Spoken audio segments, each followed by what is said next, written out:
Good afternoon and welcome to SpaceX's Splashdown coverage of the world's first all-civilian astronaut mission to orbit. My name is Andy Tran, a quality engineer at SpaceX. And I'm Jesse Anderson, a production and engineering manager here at SpaceX headquarters in Hawthorne, California.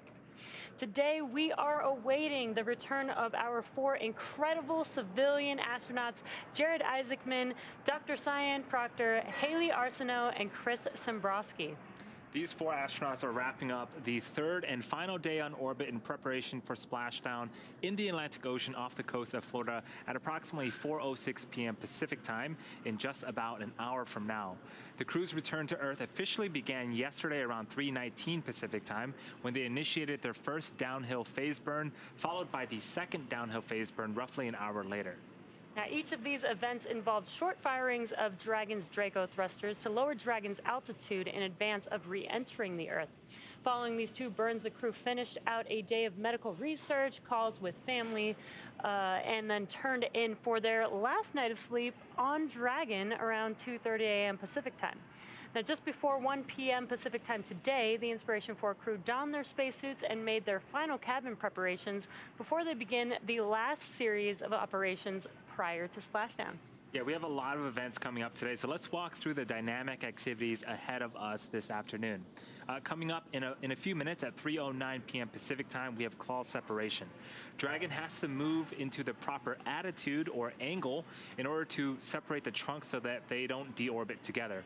The claw connects the trunk to the capsule. It also delivers power, telemetry, and fluids. So claw separation is the first step in separating that trunk. Trunk separation is next. That happens around 3:12 p.m. Pacific time. Once the trunk is separated, Dragon is running entirely on battery power. So if you're looking at the animation on your screen right now, the trunk is the bottom half of the section of the Dragon vehicle, the cylindrical portion. That will detach and leave just the capsule returning back to Earth. A few minutes after trunk separation at 3:17 p.m. Pacific time, we'll have the beginning of the Deorbit Burn. This is the last time that we'll use the forward bulkhead thrusters, and after that, we'll close the nose cone and lock it in preparation for re-entry. That Deorbit Burn is expected to last for about 15 minutes, and that is what will line up Dragon for re-entry into Earth's atmosphere.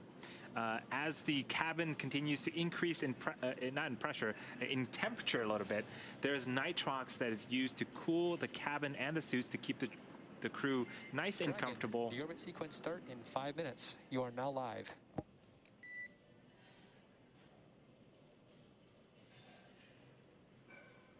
And copy that, SpaceX. We show the same.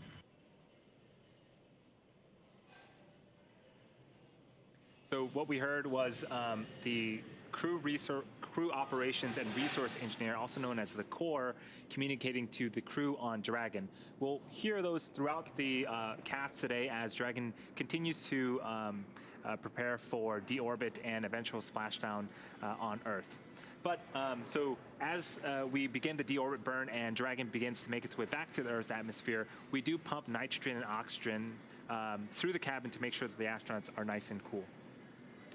And then we will close the nose cone, and this will cover the forward hatch thrusters that we use in the deorbit burn, and it also protects the cupola during re-entry. And then during re-entry, we will have a known calm blackout period of time. This is an expected loss of communications with Dragon for about 7 minutes as Dragon passes back into the Earth's atmosphere. About 7 minutes later, we will regain that communication around 3:53 p.m. Pacific time, although the timing is not exact.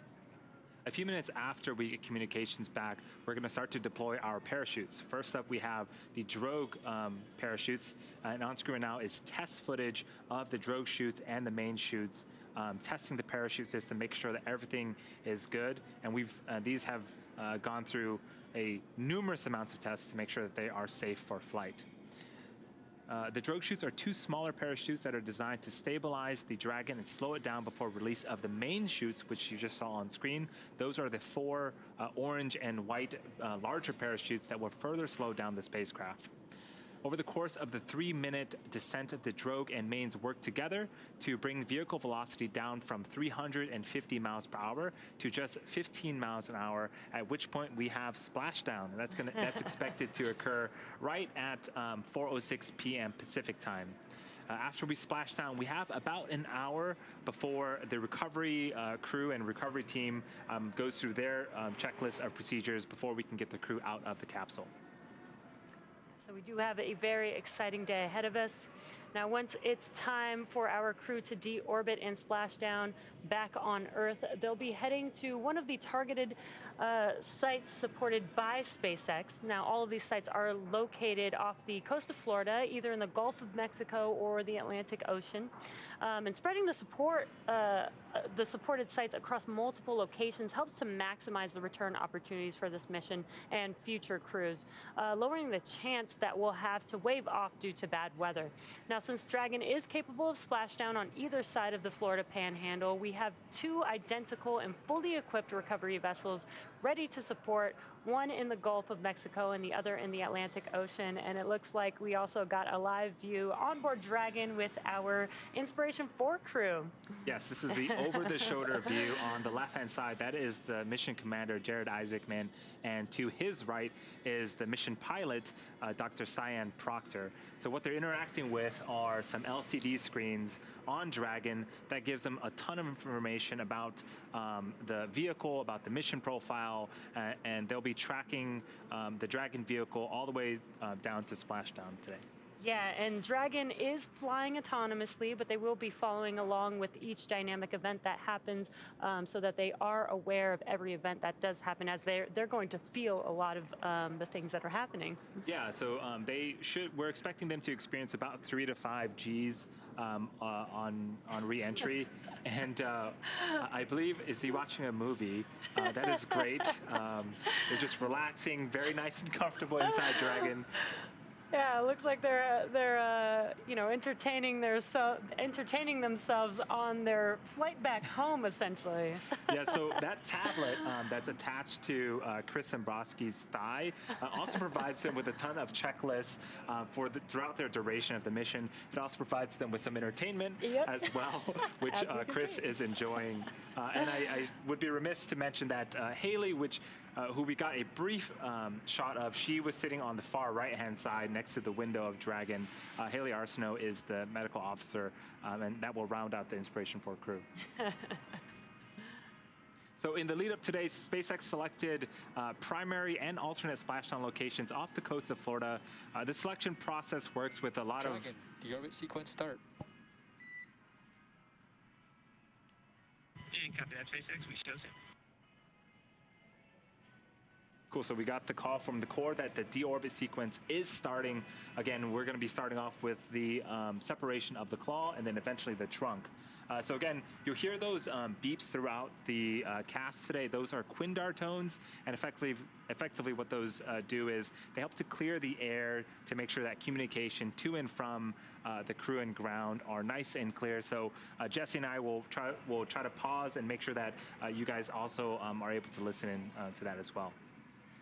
But I was mentioning the splashdown sites. So we have primary and alternate splashdown sites located off of the coast of Florida. The selection process works, and it takes into account a lot of different variables. And it looks at weather. It looks at wave height, wave period, visibility as well. Yeah, and you can see on your screen, this is the primary landing site. And it looked like the waters were pretty calm, so that's pretty great. Today, our primary landing site will get the crew back home with a splashdown at about 4:06 p.m. Pacific time today. And for return, we'll be looking at a number of weather items. Some of the obvious ones that we do take into account is that there's no rain or chance of lightning in the recovery zone, both for the safety of the crew inside the capsule, but also the recovery teams on the water. We're also looking for wind speeds less than 15 feet per second or about 10 miles per hour, relatively calm seas so that we can safely execute recovery operations, which includes landing a helicopter on the recovery ship to fly Jared, Hayley, Cyan, and Chris back to Florida. Yeah, and if you've been following along since Wednesday, we had mentioned that for this particular mission, weather was of particular importance. The Inspiration 4 crew did not go for an extended duration to the International Space Station. They were orbiting the Earth for the duration of their mission, so we had to make sure that weather was good on ascent at liftoff and also for splashdown today. But as Jesse mentioned, looks like we have some pretty good visibility. The waves are not choppy, and so things are looking great for an on-time splashdown later on today. And for these operations, SpaceX closely coordinates with the United States Coast Guard to establish a safety zone to ensure public safety and for the safety of those involved in the recovery operations, as well as the crew on board the returning spacecraft. Multiple notices are issued to the mariners in advance and during recovery operations, and Coast Guard patrol boats are deployed to discourage boaters from entering the splashdown zones. Now, we want to stress to the public the need to respect this safety zone. Recovering a spacecraft from the water is a hazardous operation, and any other boats interfering increases risk to the astronauts in the capsule, the teams working to recover them from the water, and the safety of those that come too close. So for the safety of our crew and for your safety, we recommend that you sit back and watch as we'll be bringing you the best possible views of our astronauts' homecoming. Dragon, nominal trunk jettison. And copy that, SpaceX. We definitely felt it. So it looks like we had successful call separation. Again, that detaches the umbilical that routes power and fluids from the trunk to Dragon. So now Dragon has also separated its trunk successfully.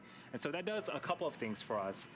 When we re-enter and the parachutes deploy, we want to make sure that there is as little mass as possible. It gives the parachutes a bit easier time to decelerate the vehicle. The second thing it does is there are some heat shields and some Pika tiles that we'll talk about a little bit later on. And their job is to protect the capsule and the crew from all of the heat that's being generated during reentry.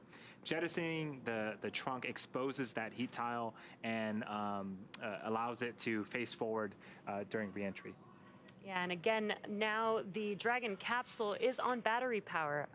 So the trunk typically provides power while they're in orbit. Now that we no longer have the trunk, it is working on battery power, and it will have enough battery power and then some to make its way back home to Earth. So up next, we have the Deorbit Burn. This is the last time that the forward Dracos, which are the 4 thrusters located at the top of the vehicle, will ignite. The Deorbit Burn will place Dragon on a precise trajectory to return to the splashdown zone off the coast of Florida and last about 15 minutes.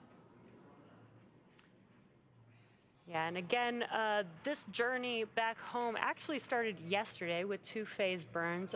Those 2 phase burns, as you may know, the crew made their way all the way out to 575 kilometers away from Earth. I think the furthest they went was 590 kilometers during their mission. But the two phase burns yesterday did bring them back down to approximately 365 kilometers. So after those phase burns, this helps bring them just a little bit closer to Earth. And then today, after we've now jettisoned the trunk, we will have a deorbit burn, which will set them on the trajectory back to the splashdown landing zone. Yeah, so we are expecting that deorbit burn to begin in about 3 minutes. Again, it is going to last for about 15 minutes.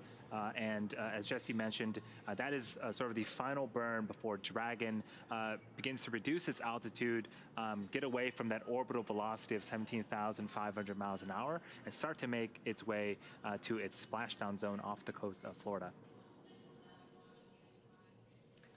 Yeah, So, yeah, very exciting day, and honestly for the crew, a very exciting week. If you've been following along, it hasn't even been a full week since they've started their dress rehearsals last Sunday. They lifted off and got into orbit on Wednesday, and now just a few days later, they're coming back home.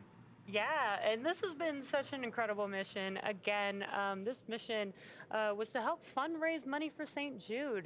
Their mission was to try and raise $200 million for St. Jude Children's Research Hospital. And again, just such an incredible mission with the first all civilian crew on board out in orbit into space, but also inspiring the world with all the positions that they selected for the seats for who should be on this mission. The seat of leadership, the seat of prosperity, the seat of generosity, and the seat of hope. So just an overall incredible last few days, and now we're currently bringing the crew back home, which is very, very exciting. Yeah, and they've been quite busy as all astronauts are, but I love that they were able to spend some time and they gave us an on-orbit update. Yesterday, we saw Chris play the ukulele. We saw Hayley do some somersaults in space. I think Dr. Cyan also showed us the drawings that she had done in space too, which was phenomenal. Just so amazing, and she's been inspired by their own launch, so she showed us some drawings of that, and just really cool to see the crew up there. They had a number of events as well. They did a call with some St. Jude patients while they were out in space, live in space, answering some out of this world questions. They also even got, I heard they got a phone call from Tom Cruise. Yes, I saw that as well. I wonder what their conversation was like. But I think it's quite interesting because we all know Tom Cruise from Top Gun, call sign Maverick. The crew themselves also got call signs because they were a part of a lot of fighter jet training and exercises. So I love that they were able to connect. Yeah. That must be so exciting for them. Also, they've been doing some auctions. You know, we've had some auctions since the mission began, and they did some of that promotion as well. I can't wait to get one of the zero-G indicators. Yes. I think those sold out very, very quickly. The space dog, you might have seen it. We might be able to get shots of it if we ever get shots inside the cabin again. But yeah, super cute, and also, again, represents a great cause. I do want to do a quick plug that if you are watching on YouTube, there is a Donate Now button on the right-hand side of your screen. We've fundraised a ton of money so far. I think since Wednesday, we've raised an additional $20 million. So we're at about $153 million raised out of the total goal of $200 million. So thank you to everyone that has already donated. And if you can donate in any way, shape, or form, please do. Super appreciate it. And again, it's all for a great cause. Yeah, such an incredible mission again. They also got the chance, yesterday was Friday, they did get to ring the closing bell at the New York Stock Exchange, which is pretty awesome. You can see them there. You can see how excited they are too.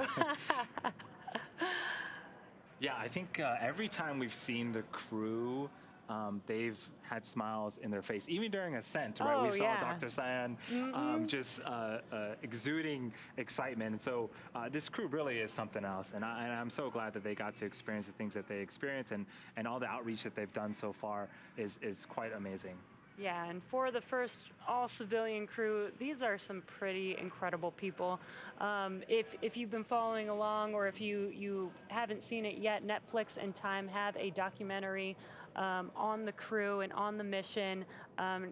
Lets you get to know the crew a lot more and get to see what training they're going through. And this is an awesome live view from our selfie camera on the Dragon, looking at the Dragon cupola, and the sun looks amazing, Earth looks amazing. Look at the clouds, that's amazing. And for the inspiration for our crew to peek their head in there and get a first-person perspective through the brand new cupola, oh gosh, that is fantastic. And I think Chris has been very, very busy taking photos of the Earth through the cupola, and just trying to make as much of his time in space as possible and give back to the community. Oh, there he is. And there he is with his camera. We've heard he's been taking tons and tons of photos up there. I can't wait to see what photos they have. There he is, inside of the cupola. Looks yes, awesome. as busy as ever. And Chris himself, when he was younger, he used to stargaze on the rooftop of his high school, and so now he gets to Earth gaze from space.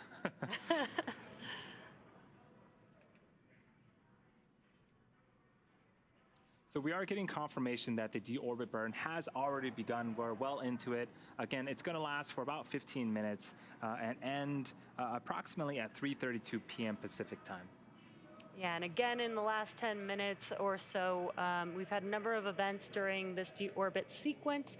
We had claw separation. The claw is basically what attaches the Dragon trunk to the capsule and has umbilicals between the two. We've jettisoned the Dragon trunk, exposing the heat shields on the bottom of the capsule, and now we are currently in progress of the deorbit burn, which is going to basically deorbit the vehicle and get it on a trajectory on its way back home to Earth.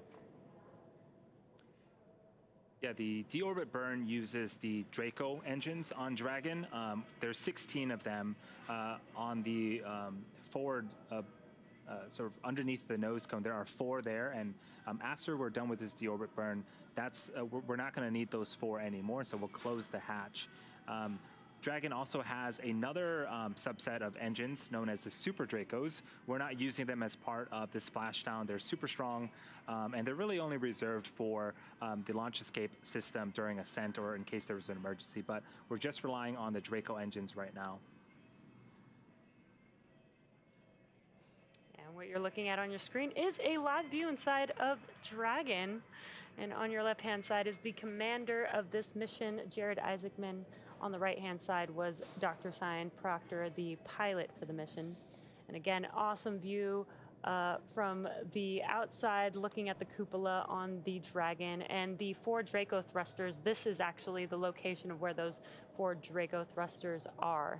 And as Andy mentioned, once we do complete this deorbit burn, it's only going to last about 15 minutes. Once we complete that, we will begin to close the nose cone, which will basically cover this top portion that you're seeing on the screen.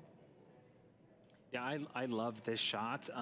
If you pay close attention, so the team is suited up in their spacesuits. The gloves themselves are actually conductive, so they can still use the touch screen and interface with the monitors through the spacesuits. And right now we have the visors up, but the suits themselves, the way they're created, it's a one-piece suit, and the helmets are actually 3D printed and customized for each of the crew members. Yeah, and right now, Jared, Cyan, Hayley, and Chris are currently using their screens on their tabs, and they're basically following along every one of these events. You know, they are out in space and inside of this vehicle, so when the thrusters do turn on, they do feel that, and they do hear some of that from inside of the capsule. It doesn't exactly sound like what you would hear an engine sound like down here on Earth, but they do hear some of the clicking of the valves when the engines do start. Yeah, so the Inspiration 4 crew has been on orbit for about 3 days. We're expecting them to splash down in about 40 minutes, actually. And so, especially after we finish the deorbit burn, things are really going to start to move. We'll close the nose cone, and then we're going to start, the Dragon capsule is going to re-enter the Earth's atmosphere.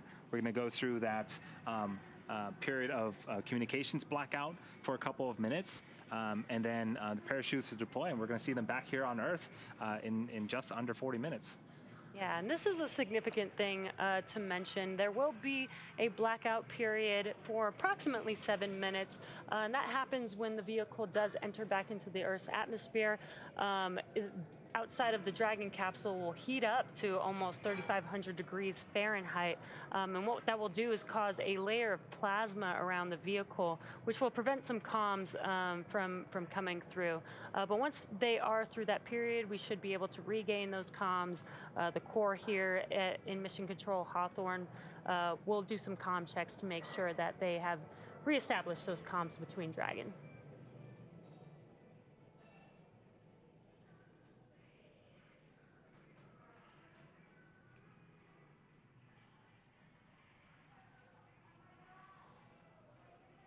So if you are just joining us, we are part of the Inspiration 4 mission for Splashdown. The team is targeted to splashdown off the coast of Florida at approximately 4:06 p.m. Pacific time.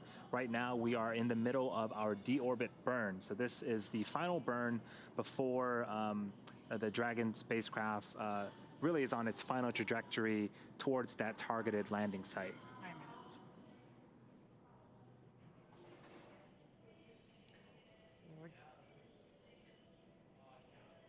We're just about 10 minutes into the burn, meaning there's about 5 minutes left of that deorbit burn. And right now you are looking at a live view inside of the Dragon capsule of the crew, watching and checking things on their display panels there. Again, they are following along with all of the events so that they are aware of every expected event that is supposed to happen. And again, a awesome live view from the outside of our Dragon capsule on the forward end, looking at our amazing... 120 kilometers. Dragon is committed.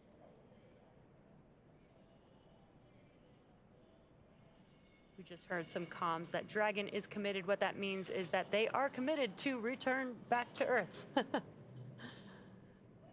Yes, they are. They are coming back, which is super exciting. 5 remaining.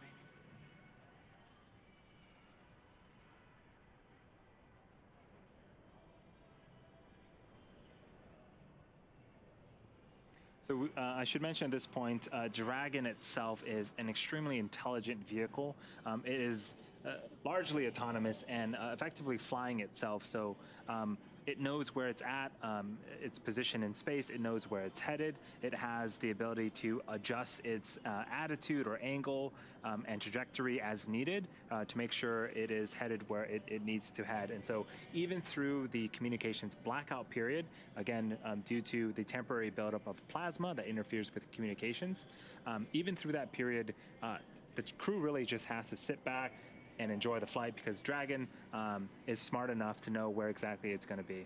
Yeah, so much so that we saw them watching some movies just a few minutes ago. 11 minutes.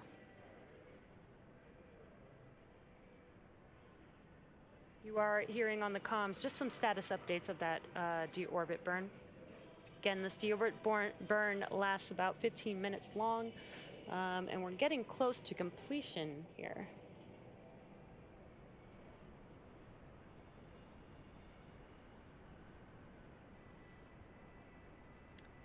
And actually, something to note, if there are people watching live for Splashdown, they might actually get to hear the sonic boom as quickly as Dragon re-enters the Earth's atmosphere and is coming down. You know, they will be traveling faster than the speed of sound, so you'll get a sonic boom when they come back through.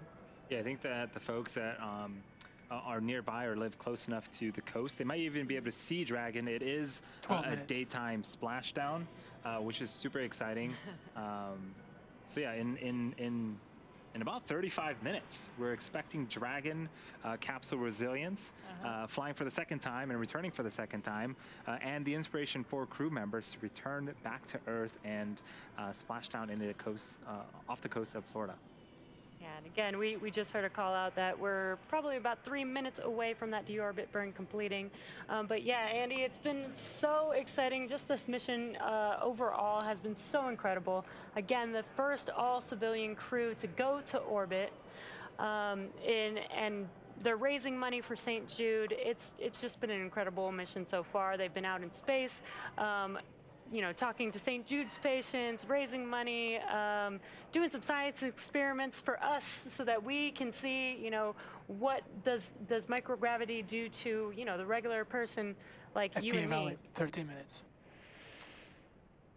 Yeah, I think you bring up a good point that I don't think we've talked about yet, is all the science that they've done.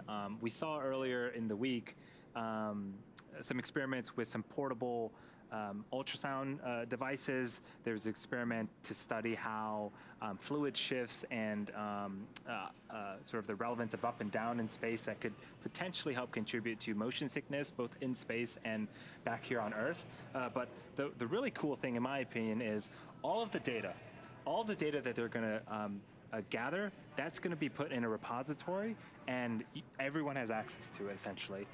And so you typically don't get that with normal missions, but for Inspiration 4, I think one of the hallmarks is they wanted to make sure that they were trying to further science as much as possible and further human space exploration.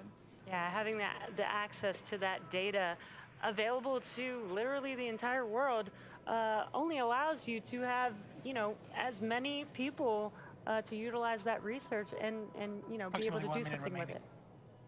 We're just, that call out was just a minute remaining in this deorbit burn. Very exciting. So after the deorbit burn, again, we won't need the Draco thrusters in the forward bulkhead anymore, and so we will be initiating the close of the nose cone. Oh, here's a great animation. The nose cone is the very, very top. You're going to see it latch open. That's where the Draco thrusters are at, but after they're done firing, we're actually going to be closing it. And so if you're here since the beginning of this particular cast, the bottom section of the capsule, that's the trunk section, the bottom half of that has already been jettisoned, and right now the top portion, the capsule, that's where the crew is in, and that is what is returning to Earth and making it splash down off the coast of Florida here in a few minutes. Burn termination.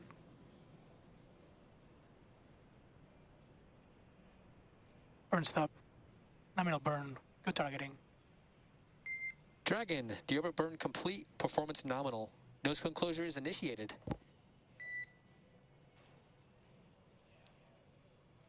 Copy that, SpaceX. We show the same. I believe that was Chris confirming that he had a nominal burn.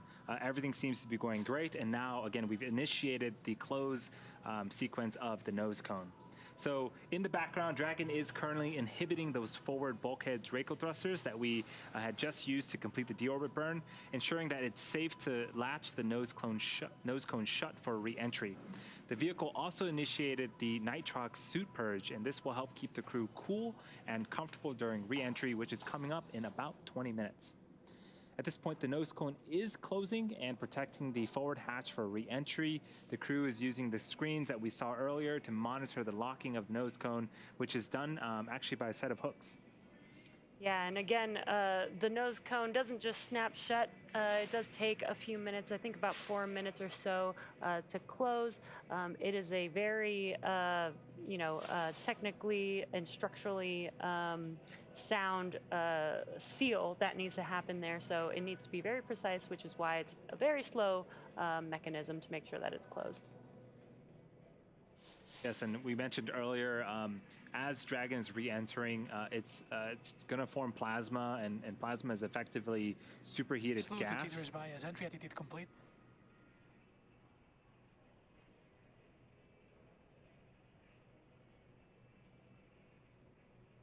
So that call out was for the slew being complete. So the slew is effectively maneuvering, and so we want to position Dragon and orient it a certain way before it starts to re-enter the Earth's atmosphere. So that looks like it's going well.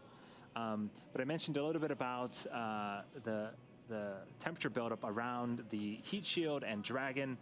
So we initiate a nitrox purge in both the cabin and the suits to keep the environment inside Dragon nice and cool. The suits themselves will automatically detect if temperatures go above 85 degrees Fahrenheit, and if it does, we'll just purge them with effectively air. It's the same sort of air that you would see in a scuba tank, and that keeps the astronauts nice and comfortable for their journey back to Earth. It's basically their own personal AC system. And as we mentioned, we are coming up on the blackout period, which is about 10 minutes or so from now, or 10 minutes after nose cone closure. And during that event, the capsule, the exterior of the capsule will get to approximately 3,500 degrees Fahrenheit. So as Andy mentioned, it is extremely important to keep the cabin cool, to keep the astronauts cool during this event. event. But Dragon was designed for this, so they shouldn't have any problems with 3,500 degrees Fahrenheit. Yeah, we've got some really cool material on the bottom. It's actually called Pika 3.0, and its job is basically to deflect and take on all of that heat and make sure that we keep the capsule and crew nice and cool again for their re-entry. If you're looking on screen right now, there is a capsule, Dragon capsule in the background. You can see at the very bottom the tiling of that Pika material. That is a returned capsule. So it's been through the Earth's atmosphere. It's taken on that 3,500 degrees Fahrenheit heat, and that's what we expect the capsule today to also look like upon re-entry. Yeah, and this is a flown Dragon capsule. So while the spacecraft is in orbit, it's flying at about 17,500 miles per hour. But as it comes back through the atmosphere, we actually don't, there's no brakes on Dragon aside from the heat shield. And so that heat shield actually, with the atmosphere, helps to slow the vehicle down to about 350 miles per hour before the drogues even deploy. Yeah, it's quite incredible to think about that. Orbital velocity, again, 17,500 miles an hour, being slowed down to just 350 miles an hour with just atmospheric drag alone, is incredible. And then from there we deploy the chutes. And so most of the job, thank you to Earth's atmosphere for slowing down Dragon. Most of it is done by the friction up there. So we are waiting on the next event, which is we're going to be waiting on confirmation that the nose cone has been closed, and then we're going to be entering that blackout portion, the communications blackout period, a few minutes later. It is expected to last for about 7 minutes, and what I would expect to hear is we heard those Quindar tones, those beeps from crew to core and core to crew. Expect those to start to pop up again as we're coming out of that blackout period. We want to make sure that we reestablish communication with the crew. Yeah, and actually, before we go into the blackout period, we should hear some comms as well. Again, the core here in Hawthorne, Mission Control Hawthorne, communicates with the team, makes sure that they know which event is coming up next so that they know what to expect. And so we should be hearing some of that confirmation that they will be going into the blackout period, as well as some confirmation and some comms when they exit that period. Altitude.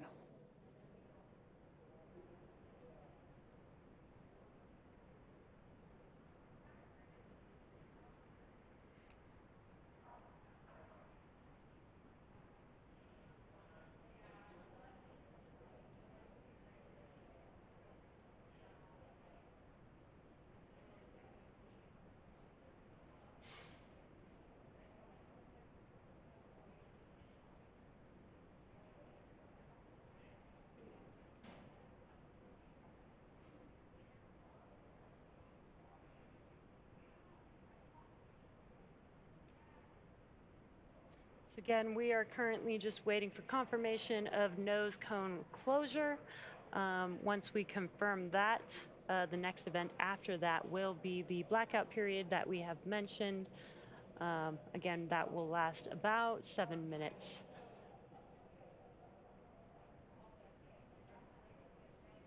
What you're seeing on your screen right now is Mission Control Hawthorne here at SpaceX headquarters. Looks like you can see Gwen Shotwell sitting in the front row there, watching as our first all-civilian crew, the Inspiration 4 crew, returns back home to Earth.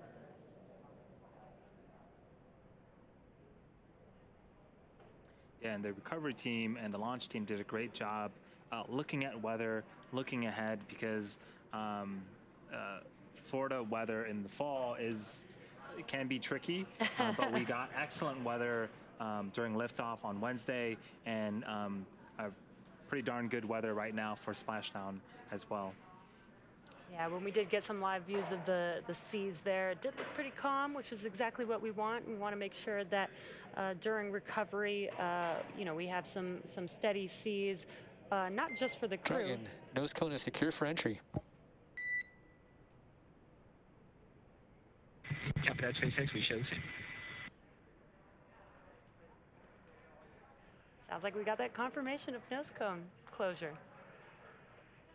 So as we begin the second half of entry, Dragon is now beginning to flush nitrox into the cabin and continuing to top off the Inspiration 4 crew's suits with cool air.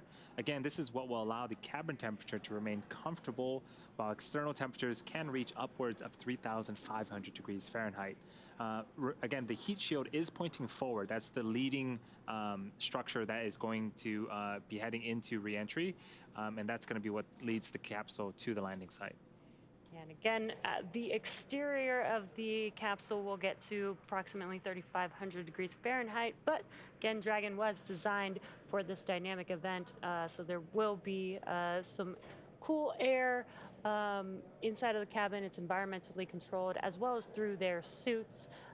They do have their personal air conditioning inside of their suits, where they will get a flow of nitrox.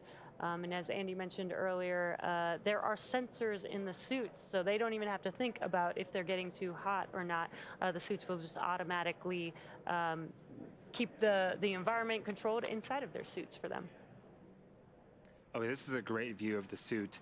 First off, looking super slick and super cool, but it is essentially a mini spacecraft. There's an umbilical from the leg portion that will hook up to Dragon, and that will route communications and electronics, as well as, again, routing the air needed to keep the suit pressurized in case of a depressurization event, or if they need to be purged with cool air, it can do that as well. And some of the cool manufacturing features, the helmet is 3D printed. The material of the exterior of the suit is heat resistant, as well as the gloves are designed, they're conductive, so that they're designed to be able to use them on the touchscreen. Yeah, and again, they're all custom made for each of the astronauts. The chairs themselves are also custom fitted. There are a couple of different sizes, and the armrests can be adjusted for the astronauts' preference. And so, you know, we want to make sure, again, the crew is as comfortable and as safe as possible for landing. The seats will actually recline up to its landing position, and then there is a 5-point belt that will keep the astronauts in place to make sure that everything is nice and comfortable for the team. And we have a Dragon tracker, and that's what you're seeing on your screen. You can see that Dragon is currently to the west of South America there. And on their way, you can kind of see their trajectory heading towards the coast of Florida for their splashdown today.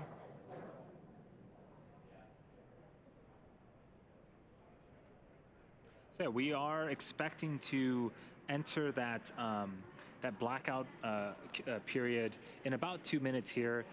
We should hear the core communicate to the team here in a couple of minutes that we are again entering that blackout period, and then we'll reestablish communication once we're through with that. Dragon, SpaceX for entry brief.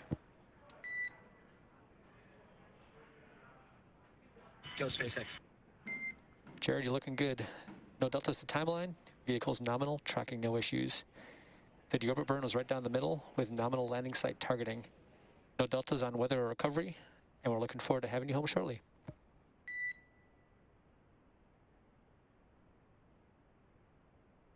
And copy that, SpaceX. Good deorbit burn. Vehicle's healthy. Recovery forces are there. Weather's looking good. See you guys soon. Good to be back.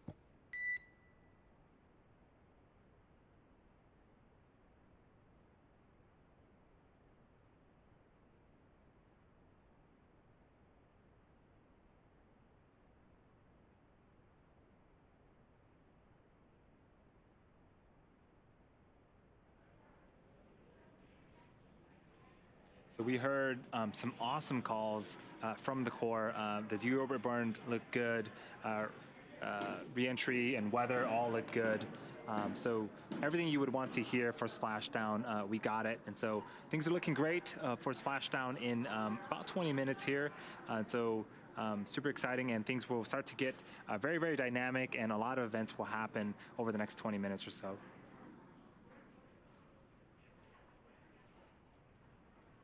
So at this point, we are entering here shortly a communications blackout period, which lasts approximately 7 minutes due to plasma formation around the spacecraft. During this time, no vehicle telemetry is received by mission control or the recovery team, and no external commanding of the vehicle or voice communication is possible. As a reminder, though, Dragon is designed to fly itself and continues to autonomously. 200 km altitude.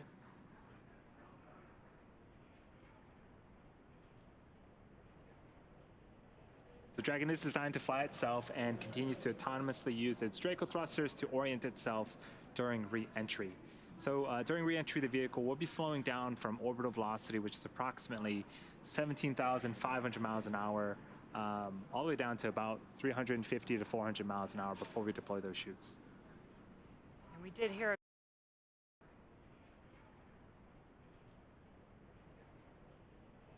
So Dragon is designed to fly itself and continues to autonomously use its Draco thrusters to orient itself during re-entry.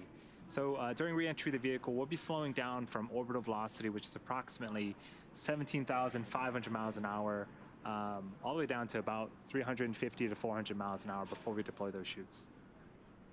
And we did hear a call out of 200 kilometers. That is basically telling us that the Dragon capsule is getting closer and closer to Earth. Again, they went all the way out to orbit at about 575 kilometers from Earth. I think the furthest they went was 590 kilometers.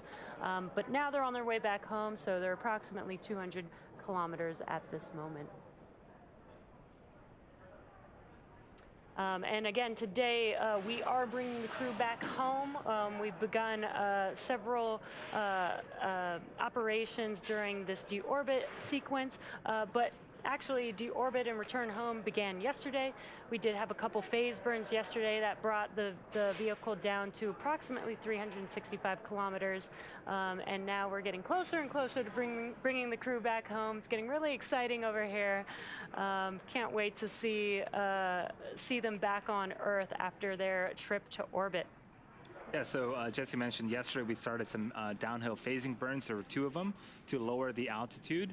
Earlier today, we saw, we didn't see, but we got confirmation of the trunk jettison. We completed our deorbit burn successfully, and right now, Dragon is going through its re-entry phase and through its blackout communications portion. And shortly here, we're going to have splashdown after our parachutes deploy. And, you know, I can't believe this mission has come and gone so quickly.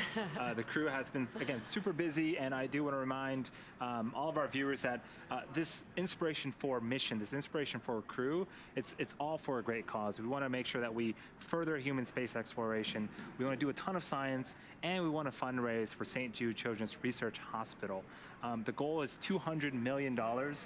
Jared Isaacman donated $100 million himself, and we're a little over halfway through the other $100 million that we want to fundraise. So if you're watching on YouTube, if you have a computer nearby, you can go to inspiration4.com/donate and support the cause there. There's also a bunch of different things like auctions.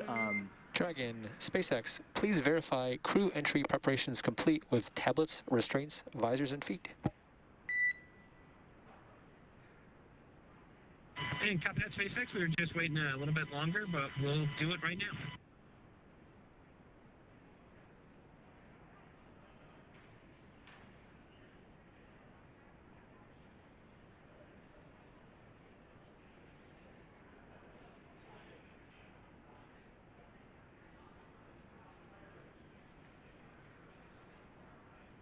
SpaceX Dragon, tablets are secure, restraints are tightened, visors are down. We are ready to come home. We copy all, Dragon. Approximately 4 minutes, 30 seconds until comm blackout. We'll see you on the other side at 2300. Talk to you at 2300.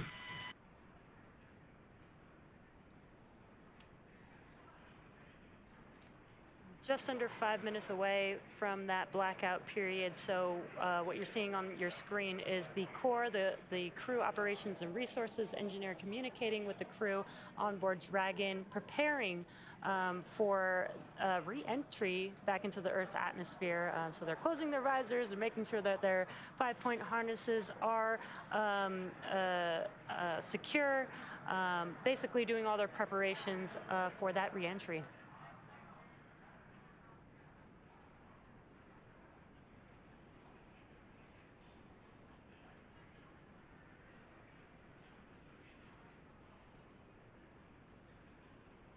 And again, if you're just now joining us, you are tuned into the Inspiration 4 mission. This is the first all-civilian crew out to orbit, and now they've been out there for about 3 days and now making their way back. And the crew on board is Jared Isaacman, who's the commander for the mission. He is the 38-year-old CEO of Shift 4 Payments. He has been a fighter pilot for many, many years. He's flown in over 100 air shows, and always does a fundraiser or a charity event with every one of his air shows, and he's doing the same thing with this mission, which is pretty incredible. Yep. Up next, we have Hayley Arceneaux. She's 29 years old, and she is actually the youngest American to fly in space ever. She's also the first. Slowing away from its theaters by his attitude. Continuing to get great calls. Hayley is also the first in space with a prosthetic.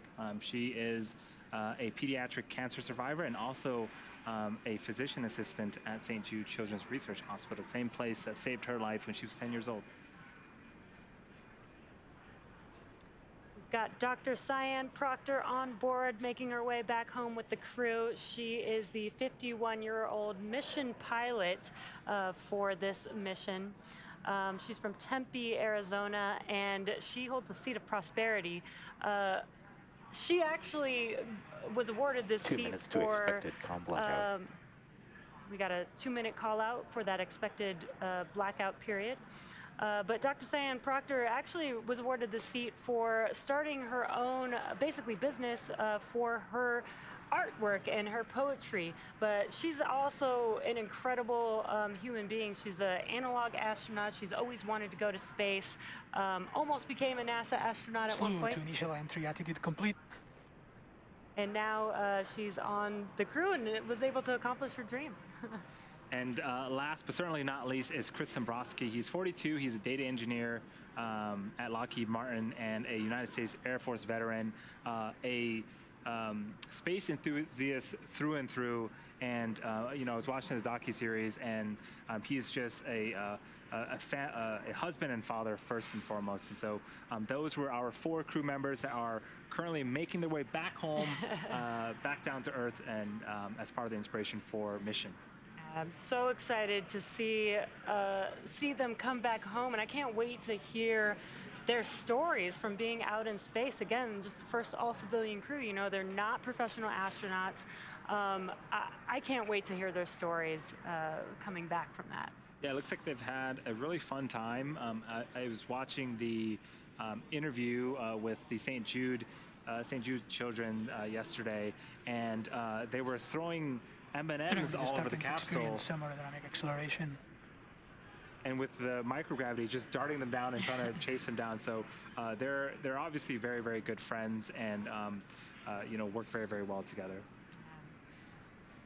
And we are entering this blackout 100 period. kilometer altitude.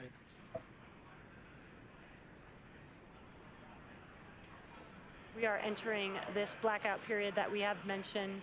Again, it is an expected period of time where the vehicle is re-entering back into the Earth's atmosphere. That generates a lot of heat, about up to 3,500 degrees Fahrenheit, which causes a plasma layer to form around the vehicle. So we do lose comms with the crew. They've already done their pre-blackout period operations, making sure that their visors are closed, they're strapped in, and they're ready to re-enter back into the Earth's atmosphere. And so we do expect to regain comms about 7 minutes after they've entered the blackout period.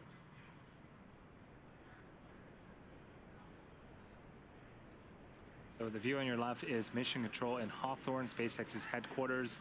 You can see that we've got some folks gathering. They're also very excited for Inspiration 4 to return back to Earth. And so, yeah, we're all waiting. We're actually about 20-25 minutes away from Splashdown off the coast of Florida. Again, Dragon, even throughout this blackout period, it can pilot itself essentially. So, again, the crew just needs to make sure that you know, they're strapped in and enjoy the flight, because Dragon will take them to where they need to be. Yeah, exactly. And as we mentioned earlier, you know, they don't really have to do anything aside from follow along with each event that is happening. So we did catch them earlier watching some movies on their flight back home. But yeah, they really don't need to do much, as Dragon is autonomous. Yes. So after we splash down, for those that are maybe watching for the first time or wondering, well, how does Dragon get out of the water? So Dragon itself is designed to be waterproof. 80-kilometer altitude. Loss of comm. Start of blackout period. So we just heard the call-outs. Anticipated acquisition of signal in 4 minutes and 35 seconds. We just heard the call out that Dragon is about 80 kilometers in altitude. We're entering that communications blackout period now, and we just got an update that it's expected to last about 4.5 minutes. So again, we'll reestablish communications with the crew after this blackout period, but we are entering the atmosphere at a very, very, very high velocity, and when we start to get a lot of friction from the atmosphere and the space capsule, we start to form that plasma, and plasma tends to interfere with communication. So it's a temporary communications blackout, and again, we're gonna be able to reconnect with them in about 4 minutes here. And during this time, no vehicle telemetry is received by Mission Control or the recovery team. There's no external commanding of the vehicle or voice communication. That is not possible at this time. So as a reminder, Dragon is designed to fly itself and continues to fly autonomously using Draco thrusters to orient itself during this re-entry.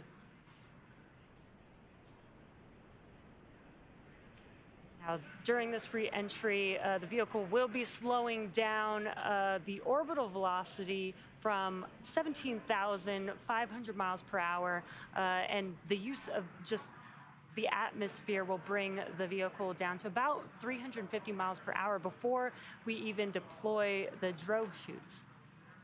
Yeah, a few minutes after we get communications again, we are expecting to deploy the sets of parachutes. We have 2 sets. The first, again, are drogue chutes. There's 2 of them. Their job is to slow the vehicle down from about 350 miles an hour to about 120 miles an hour, and those deploy at around 18,000 feet. Shortly after that, we'll deploy our main parachutes. There's 4 of them. Those are larger, circular, orange and white chutes, and their job is to slow the vehicle down from 120 miles an hour to about 15 miles an hour, and then we'll make splashdown off the coast of Florida in the Atlantic Ocean.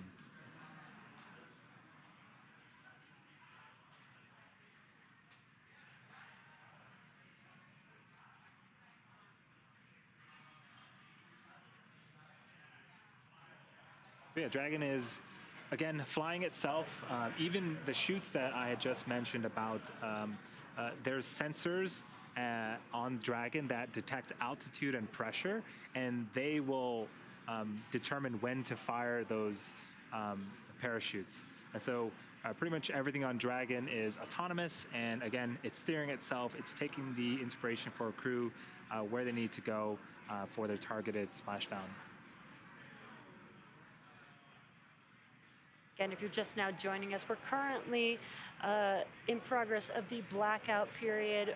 What this is basically the Dragon spacecraft re-entering the Earth's atmosphere. It'll see temperatures, external temperatures of about 3,500 degrees Fahrenheit, building a plasma layer around the vehicle, preventing comms and communication with the Dragon spacecraft. It's expected to last about 4.5 minutes. We're a little over halfway through that right now. So we should, in a couple minutes here, start hearing some comms from the core, checking in to regain that communication with Dragon.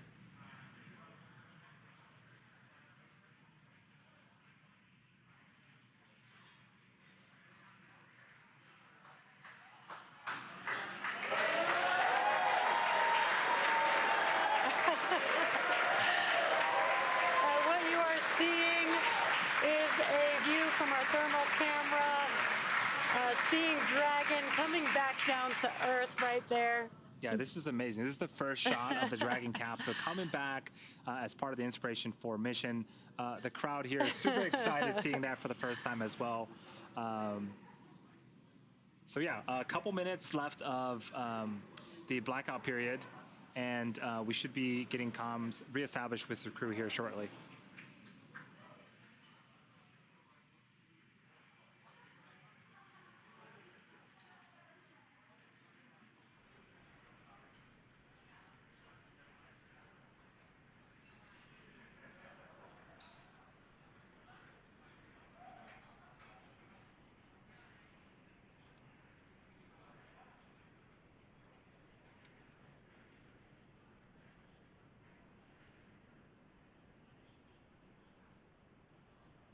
What you're seeing on your screen right now is on the left-hand side. That is Mission Control Hawthorne. Dragon, GPS converged. Expect nominal altitude for drogue chute deploy.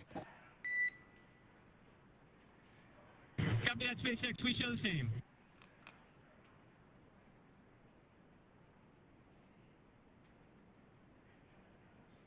And those comms confirm that we have regained comms with Dragon, and they're getting ready for drogue deploy here shortly. Yeah, I love these tracking shots. Again, that is Dragon in the center of your screen. We've got visuals of it, and we're expecting drogue chutes to deploy, and then the main chutes shortly after that here in a couple of minutes.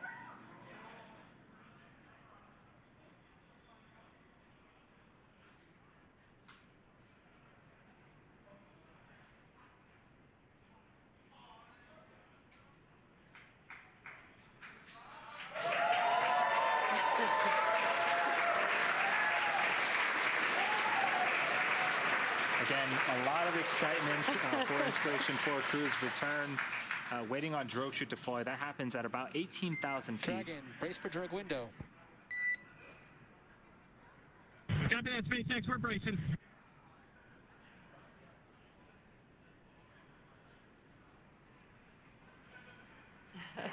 On re-entry, the team's experiencing about 3 to 5 Gs. We heard some words to have them brace for drogue deploy. They will feel the difference in speed when the chutes do deploy. That was what the core mentioned there. That's such a cool shot of Dragon coming back down to Earth. It looks very fast in this camera view here.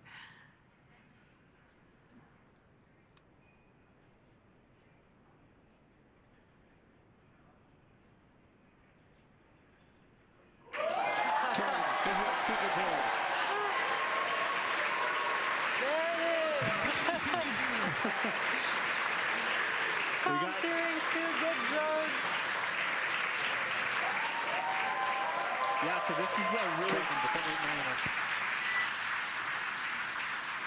This is a great shot of Dragon looking up at the drogue chutes.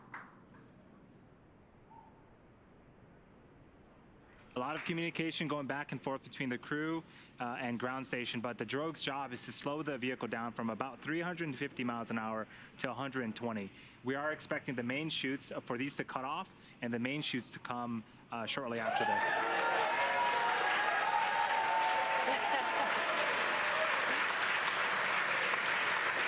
Dragon, these are 4 healthy mains.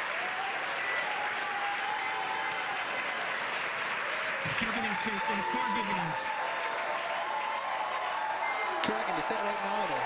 You have visual from recovery forces. Copy that, SpaceX. Good news. And at 4:04 p.m. Pacific time, we do have confirmation that the main chutes have deployed, and you can see that on your left-hand screen of a camera looking forward above the Dragon capsule, looking at those 4 main chutes. 1,000. Copy, 1,000.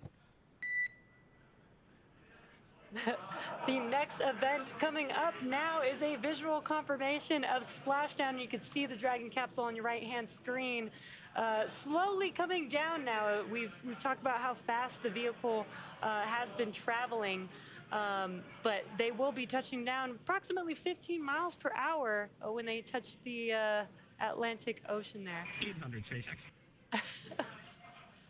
We copy 800. Now, the Dragon 1 program had great success with the water landing, with 20 successful splashdowns over the course of that program, 9 of which were carried out by flight-proven Dragon spacecraft. And this is a great shot. Dragon continuing to descend back towards Earth, again targeting a landing, a splashdown off the coast of Florida in the Atlantic Ocean. Copy 600.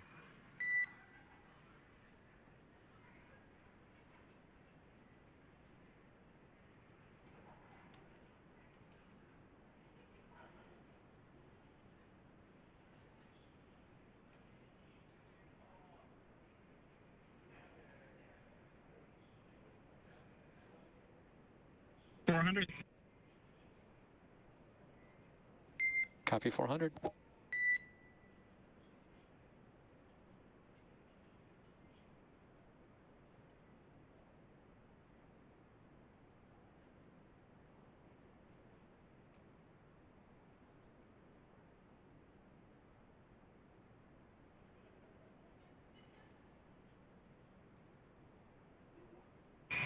We're bracing. We copy 200.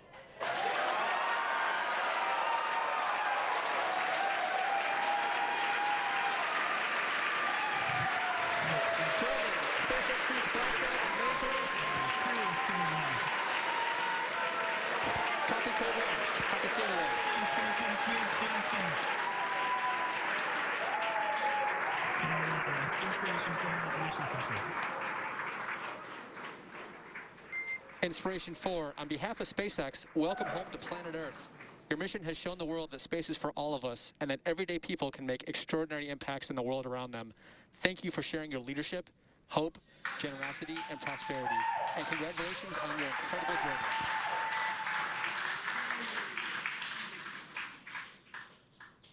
Thanks so much, SpaceX. It was a heck of a ride for us. It's just getting started. Copy, just getting started.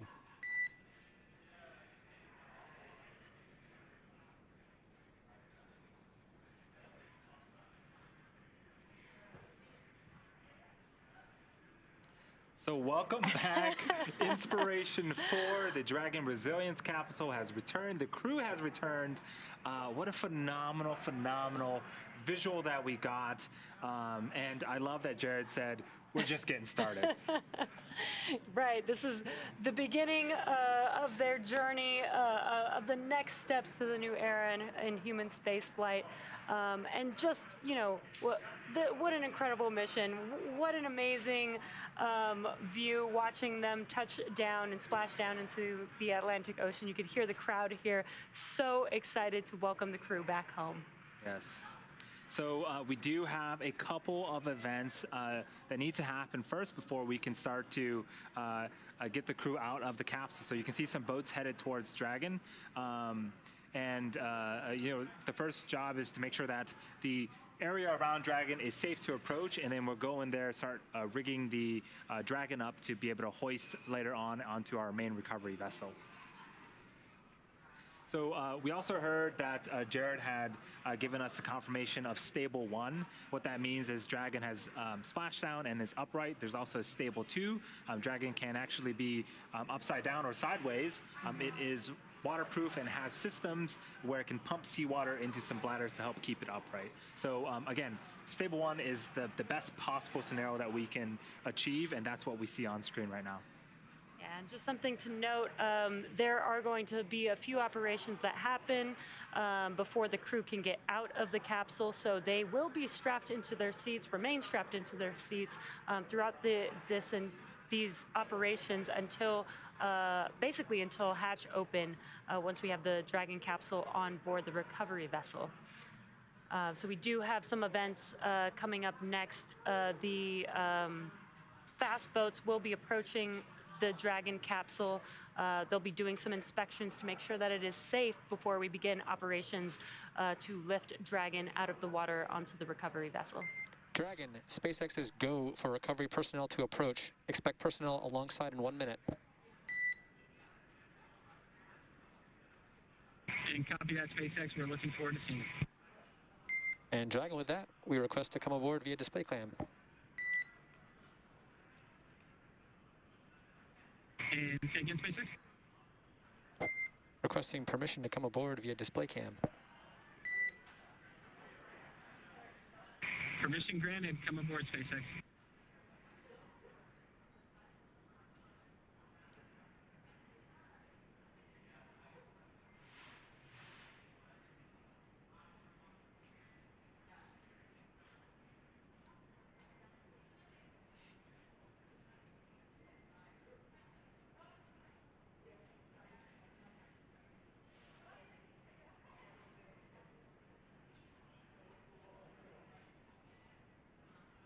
Now what you're seeing on your screen is the recovery team approaching Dragon. Again, they will be starting to do some inspections. They'll do some ordnance and hypergol checks just to make sure that the vehicle is safe before they begin rigging Dragon to bring the vehicle onto the recovery vessel. And I think on the left-hand screen, that is someone on a jet ski helping to pull some of those chutes out of the water. They did automatically detach from Dragon once the vehicle splashed down. So now they are removing them from the water. Yeah, it is super important that we cut those main parachutes. We don't want any type of wind or even the water to pull or drag the Dragon capsule. But when we did see Dragon splash down, we also saw really good visuals of the mains being cut as well. There is Bolton personnel that are going to go out there and collect those chutes as part of the recovery operation. We are expecting about an hour from splashdown until we can get the crew outside of the capsule. Again, we're going through a series of safety checks and some other operations to get Dragon hoisted, rigged up, and lifted up onto the main recovery vessel before we can open that side hatch and get the crew out. It was very, very exciting. I think the couple of seconds leading up to splashdown, you could hear a pin drop here in Hawthorne. But as soon as we made contact with the water, excitement erupted, and it was just amazing. Again, this is the Inspiration 4 crew, the first all-civilian mission to orbit with 4 incredible crew on board, and we now have an inside view on Dragon as they are sitting on the ocean water awaiting for the recovery operations. Looks like we got a selfie. I think Dr. Cyan is taking some post-splashdown pictures. Well deserved.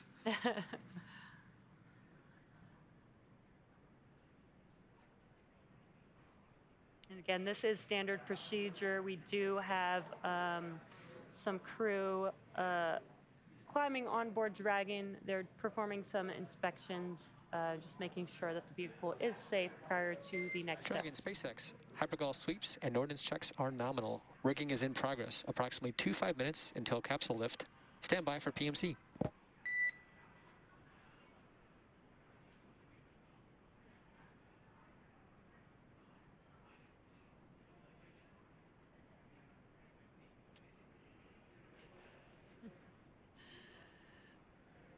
So some excitement from the crew on board. And if you noticed the difference in view, the camera actually has not moved, but the seats, from what you've seen previously of this view, the astronauts are actually rotated a little bit more forward, and that is for these return operations instead of the reclined back position. So that's why the view looks a little bit different. So on the right-hand side, we do see the rigger climbing up on the Dragon capsule to attach some hardware, so that way Dragon can be lifted and hoisted out of the water using our main recovery ship, Ghost Searcher, which will be approaching the vehicle in a few minutes here. So that hardware is important, and that's how we get Dragon out. We hoist it and we actually put it on what's called a nest, and then we'll perform some more checkouts, make sure everything is good before we open up that side hatch.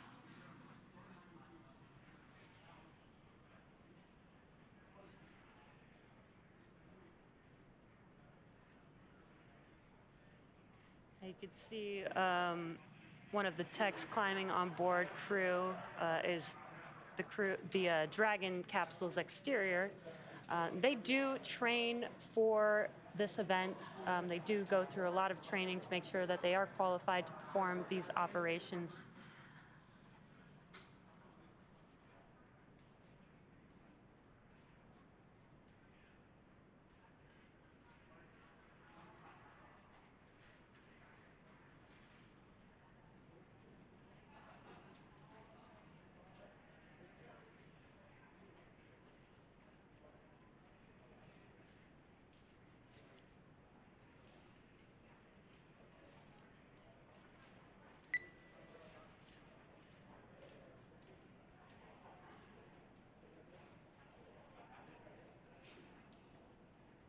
Dragon SpaceX with you, public.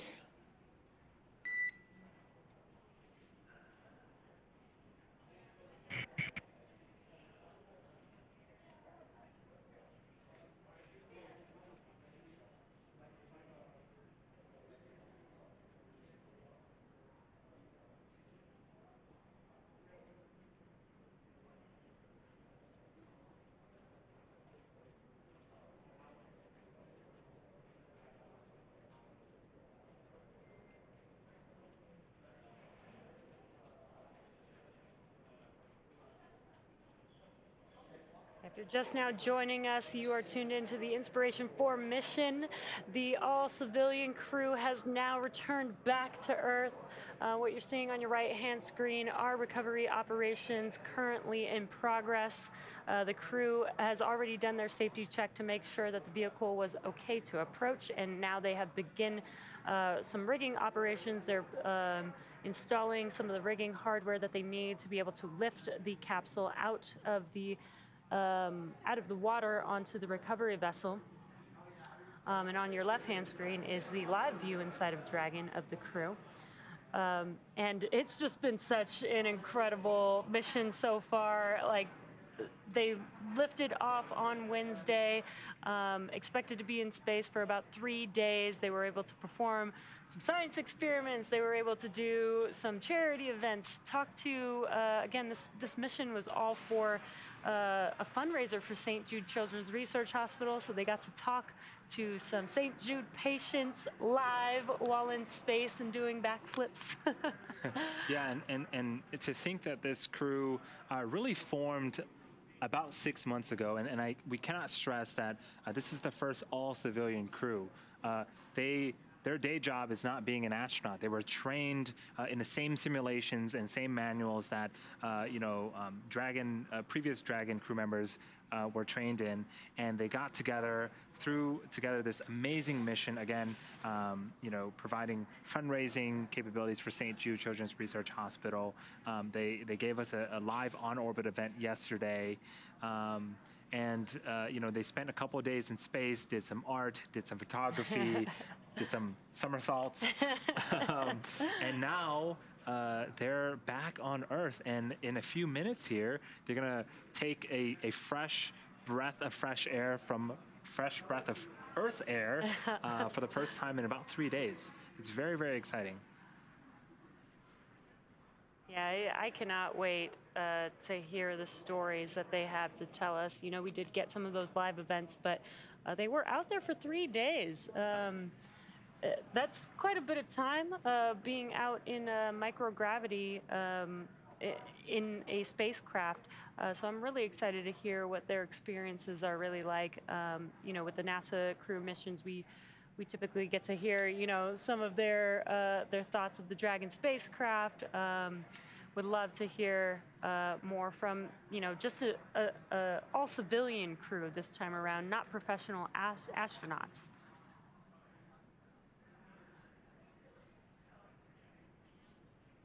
Yeah, and I think it's as we see the sun setting on the right-hand side, the boats are equipped with very strong lights to make sure that they can continue the operation in case the sun does go down. But one thing I do want to reiterate is weather and how great that's been for us. We had a phenomenal day in terms of weather Wednesday during ascent, and on return, you can look at the ocean now, and it's not choppy. There's no waves essentially. It's basically like pool water, and so the Dragon capsule is there. It's floating there now because it's not, you know, choppy. The recovery team can get in there, do their jobs without worrying about any other external factors. Yeah, that's extremely important. Safety is #1 here at SpaceX, so we always want to make sure that we're keeping these events during an environment that is safe, and weather plays a very big factor into that. And not just for the crew on board Dragon, but the recovery team there, which you've been currently seeing climbing on Dragon, you know, installing the rigging.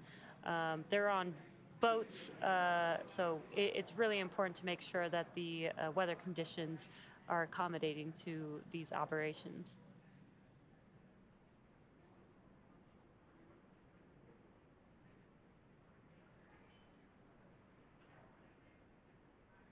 Yeah, so we are expecting the team to finish installing all of the equipment needed to lift Dragon out of the water in a few minutes. And we should see another boat approach the Dragon capsule, and that will be where we essentially hook it up to a crane on the back of the boat, lift it up out of the water and onto the recovery vessel.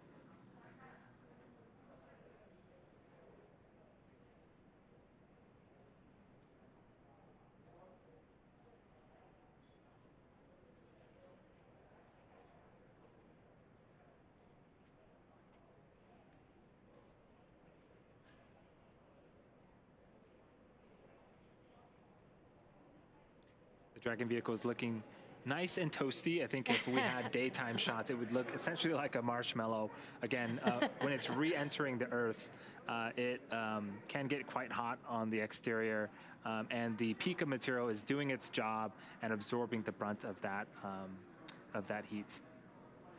But there's a side hatch. I mean, that's where the crew is going to egress out of. That side hatch was sealed 3 days ago, and it hasn't been opened since. And so, you know, typically, you know, missions with crew go to the International Space Station. The crew will ingress and egress out of that top hatch that you see there. But because we weren't going to the International Space Station for this mission, we installed that super cool cupola, and that hatch is going to stay closed. But the team will be exiting out of the side hatch in a few minutes here.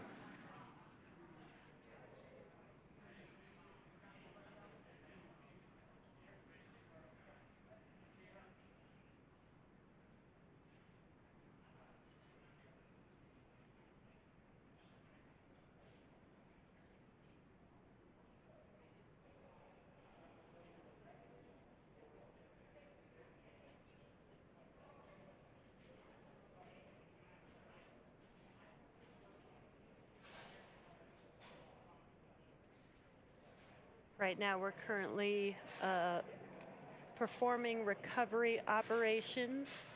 We have a crew there on one of the fast boats, installing rigging onto the Dragon capsule. This will help them lift the Dragon capsule onto the recovery vessel into what we call the nest, the Dragon nest on board. We'll reorient and locate the vehicle on the recovery ship in a position where we can open the hatch and then have the crew step out for the first time since Wednesday. When they open the hatch, we will have a medical officer check on them first. It's pretty standard procedure to make sure, they have been out in space for 3 days. So we do want to make sure that the crew is okay. There will be a team there helping them every bit of the way to make sure that they are okay as they walk to the medical room on the recovery vessel.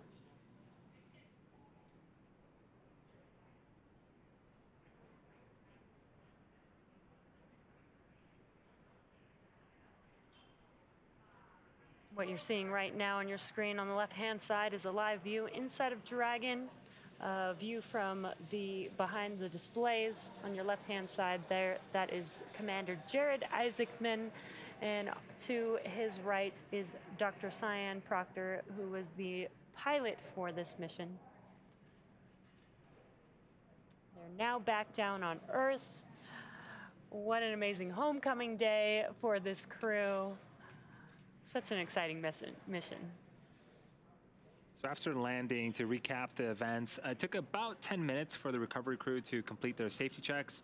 And then once they completed that, the team began to prepare Dragon to be lifted onto the recovery vessel. As part of the preparation for this lift, one member of the recovery team that we saw on screen climbed on top of the capsule, so that way they can attach Dragon's hoist rings and connect the lifting lines. Again, we are estimating about an hour after splashdown until we are able to raise Dragon up and out of the water onto the recovery boat and remove the crew from the spacecraft. And then, Jess, you just mentioned, after medical checkouts, the crew will return to the Cape by helicopter and be rejoined by their friends and family.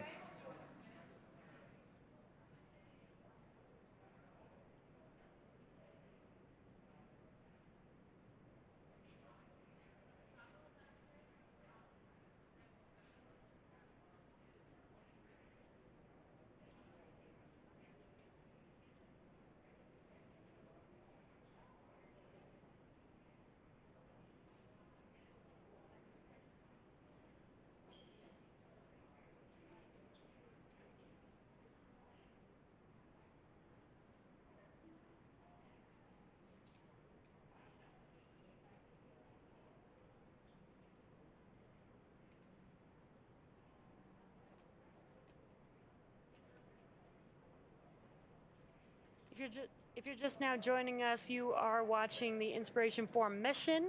The Inspiration 4 crew, first all-civilian crew to orbit, is now back down on Earth and currently in progress of the recovery operations. They're currently out in the Atlantic Ocean as the team is rigging up the capsule to get it ready to be lifted onto the recovery vessel. And what you're seeing on your left-hand screen is a live view of the crew inside of the vehicle at the moment. Yeah, we splashed down just a few minutes after 4 p.m. Pacific time. We also had great visuals of the Dragon spacecraft returning back to Earth. We saw some really great shots from the Dragon vehicle looking upwards to the drogue chutes and the main parachutes. And then we had a nice soft water landing in the Atlantic Ocean. And again, we're waiting for the rigging equipment to be installed. That way we can get the vehicle out of the water and then the crew out of the Dragon Resilience capsule. Rigging is complete. Approximately 5 minutes until capsule lift. Okay, copy that, 5 minutes, and we are back to in-flight entertainment. We copy in-flight entertainment.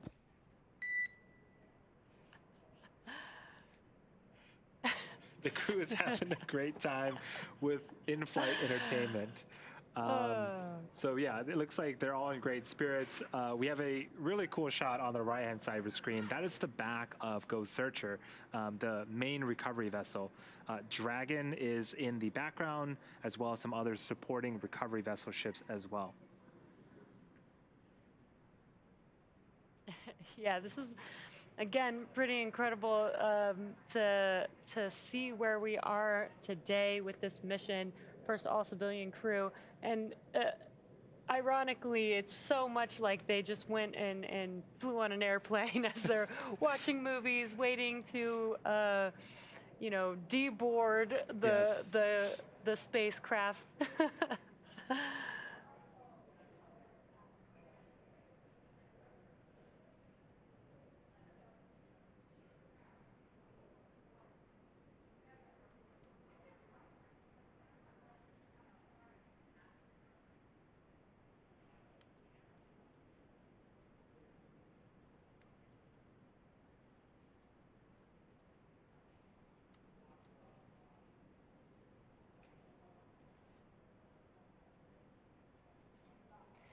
And again, this mission is a fundraiser for St. Jude Children's Research Hospital.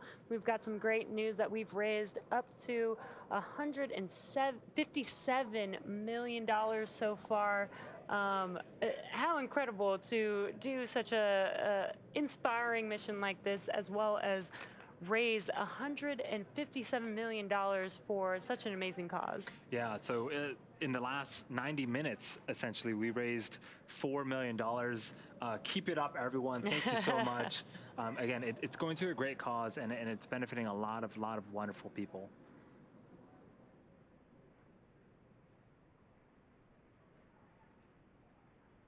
Again, currently in progress are recovery operations. So far, they've already inspected the capsule for safety before installing some rigging hardware.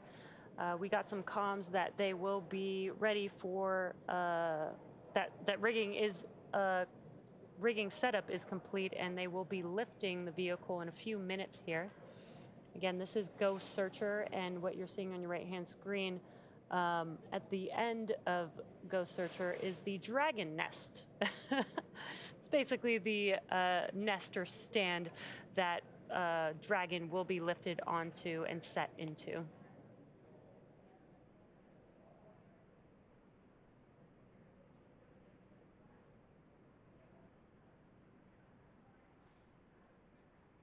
We also heard some comms that the crew is in good spirits, watching some entertainment while they wait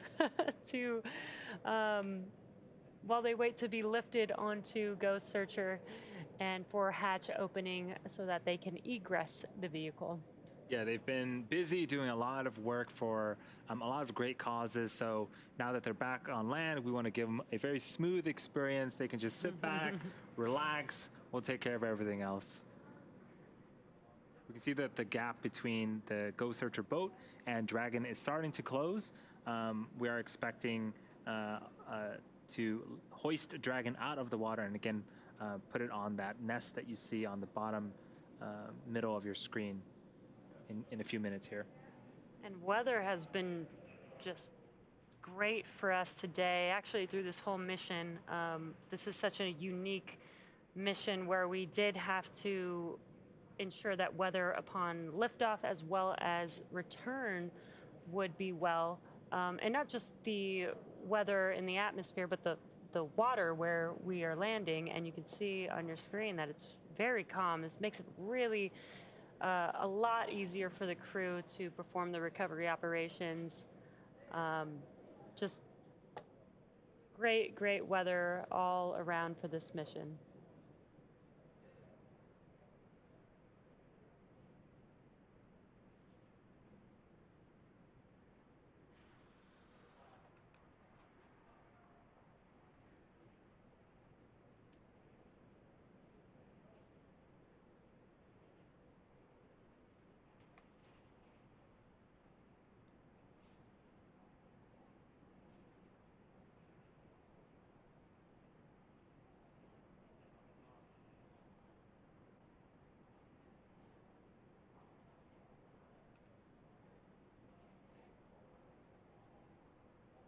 So we just saw the crew tossing a line to the other member of the recovery crew on the Dragon capsule itself. And so this last bit of distance, we want to make sure that it is nice and controlled for the Dragon vehicle to come on in and make its way up the recovery vessel. For safety purposes, the crew does remain strapped into their seats throughout this entire process. as they are going to be lifted onto the boat. And again, they will have the first person to check on them when the hatch opens will be a medical officer to ensure that they are safe and healthy before they start egressing the vehicle. And that'll be when they will be allowed to get out of their seats.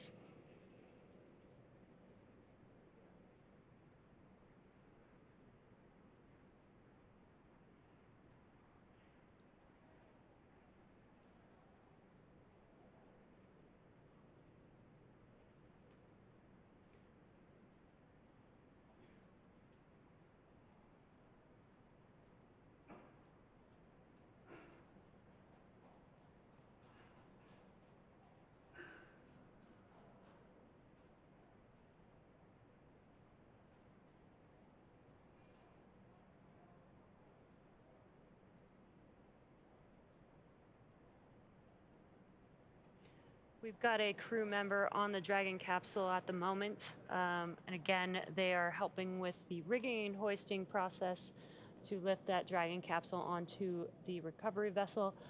And again, they have done several hours of training for this particular role.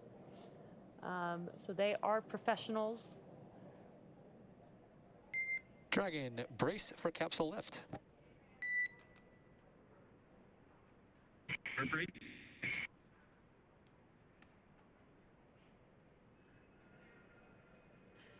You heard some comms.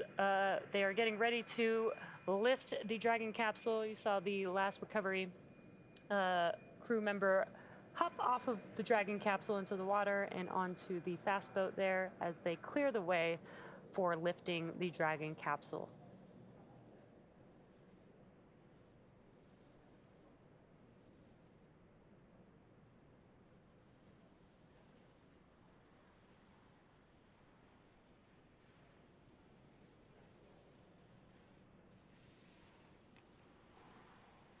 And here comes Dragon out of the water.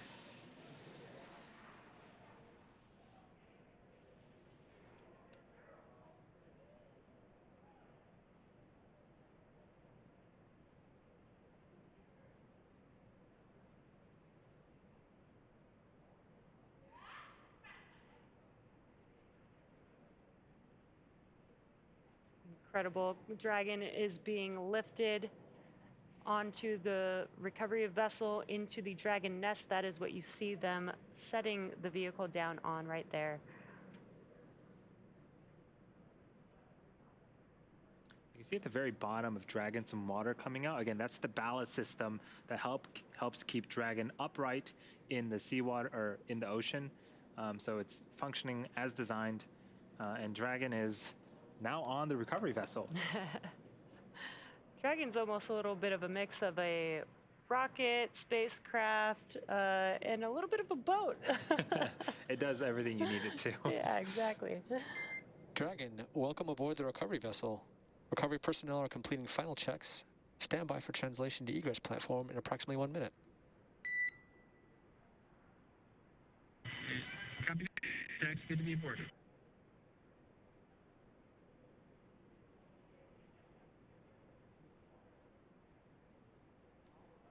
I see some fist pumps from Dr. Cyan as aboard the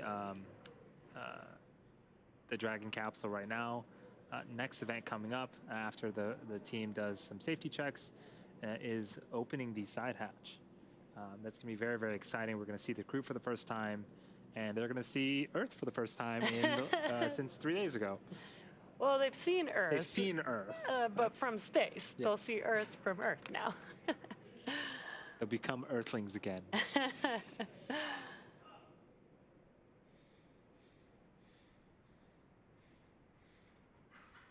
And what you heard was some comms, just letting the crew know that they will be translating the Dragon on the nest and reorienting it into a position on Ghost Searcher so that it is in a good, stable position for them to open the hatch.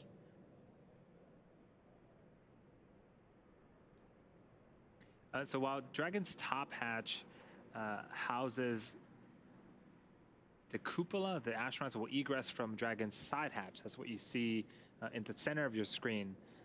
Pending capsule orientation from the water. So before opening the hatch, the spacecraft has to equalize the cabin pressure with the outside environment. Once the hatch is open, that will be Jared, Hayley, Cyan, and Chris's first breath of fresh Earth air since boarding Falcon 9 at the start of their mission on September 15th.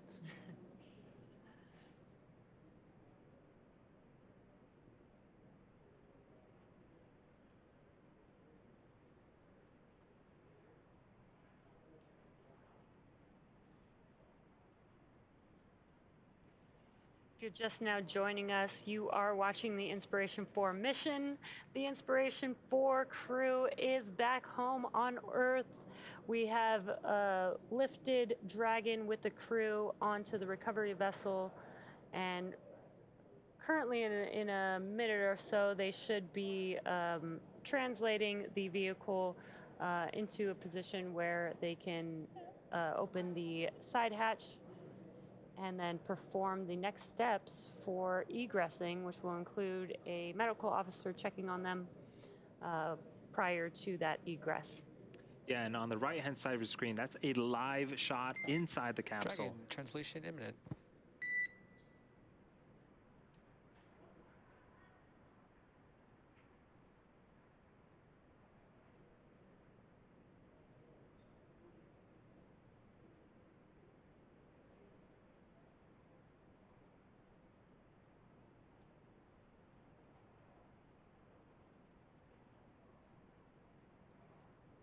There it is.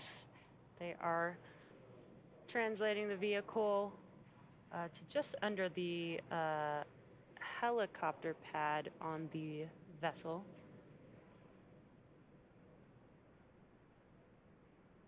Looks like they're starting to wash it down, get it clean, prepared for that hatch opening.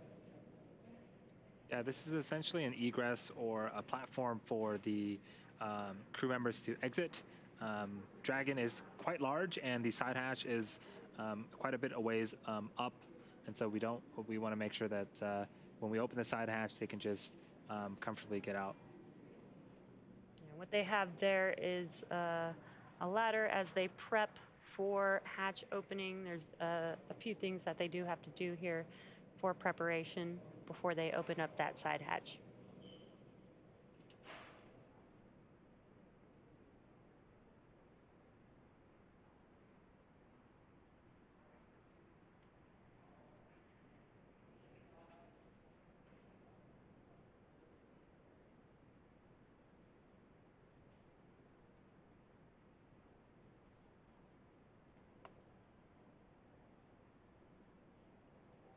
Things are moving quite quickly. We splashed down about 40 minutes ago, and now Dragon is on the main recovery vessel on the right-hand side of the screen. That is, again, a live view inside of the capsule.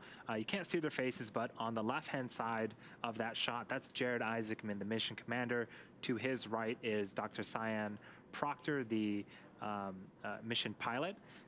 To Dr. Cyan's right is Chris Sembroski, the mission specialist, and to Jared Isaacman's left is Hayley Arceneaux, the medical officer of the mission. And I'm sure they're all excited to come back to Earth and probably still enjoying some in-flight entertainment, as Jared called it. Yeah, what a crew for this mission. Just such incredible individuals, raising money for St. Jude Children's Research Hospital, doing science experiments while out in orbit, let alone just being the first all-civilian crew to go to orbit. It's just been so inspirational, and I can't wait to see them egress the vehicle shortly here. Yeah, it's definitely going to be a very, very exciting time.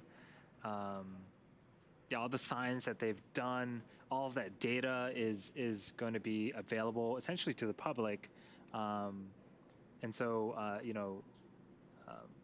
all the experiments that they've done is definitely going to benefit a larger populace than just this specific mission.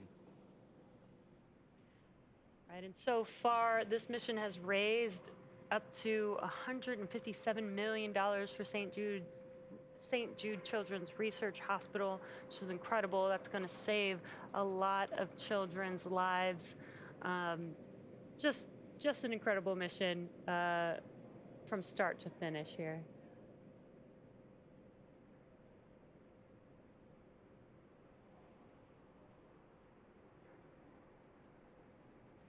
Dragon, stand by for side hatch opening and egress. This will be our last call from you. Congratulations, Inspiration 4 crew. Signing off.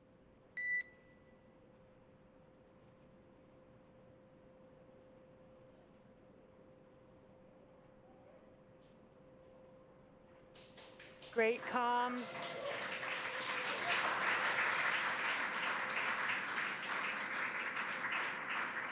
There you can see the side hatch is now officially open, and some exciting waves from the crew.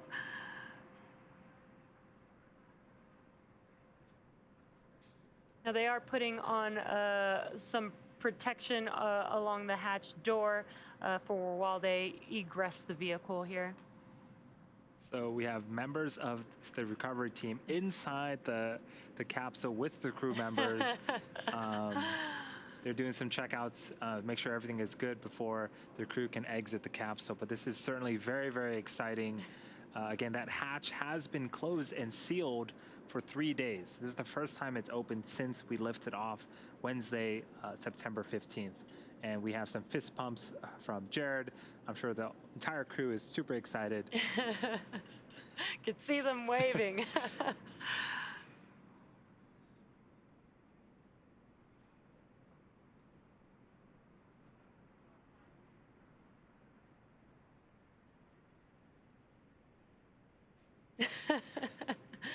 Lots of excitement from the crew as they're getting ready to egress the Dragon spacecraft.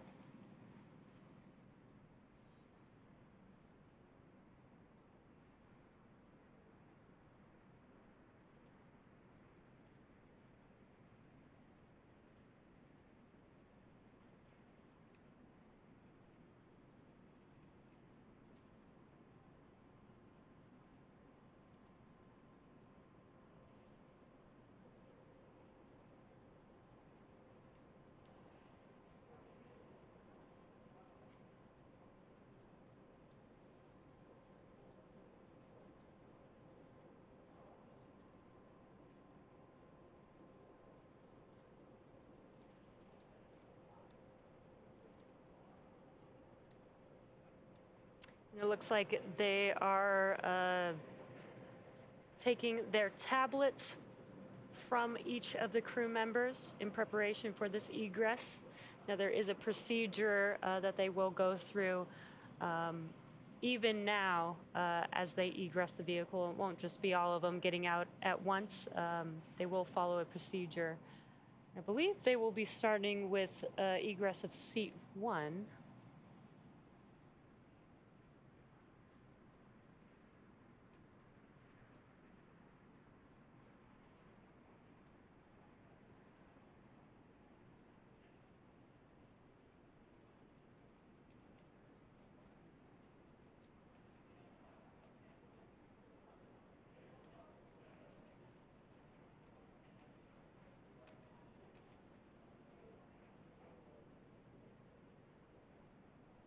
If you're just now joining us, you are tuned into the Inspiration 4 all-civilian mission to orbit with the Inspiration 4 crew back home on Earth, getting ready to egress the Dragon vehicle here shortly.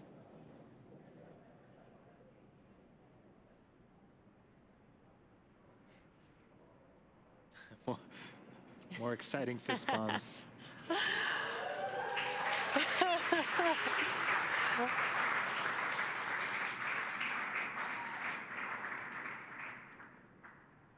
And this is such a great shot. How incredible. Some hearts. Love it. Again, that was the crew members of Inspiration 4, as excited as ever. They are back on Earth on the recovery vessel, just waiting to exit the Dragon spacecraft.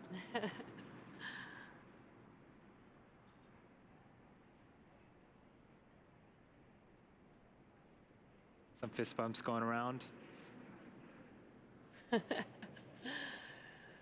Again, as the crew does begin their egress, they will have a team that does help them as they egress or exit the vehicle. As they have been out in microgravity for the last 3 days, they have not felt the gravity of their own body in 3 days. So this is very standard procedure to have some support and help as they egress the vehicle.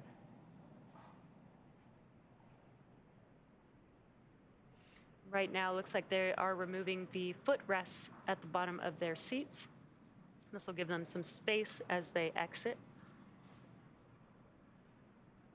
Yeah, that is a good thing to note that when we land, we also recline the seats back down to make it a little bit easier for the astronauts and crew members to exit the vehicle.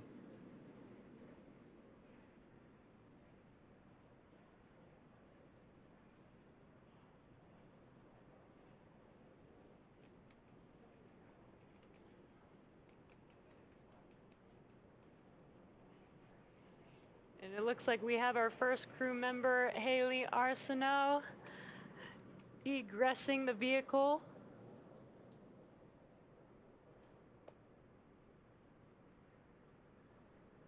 She was sitting in seat 1 to the left.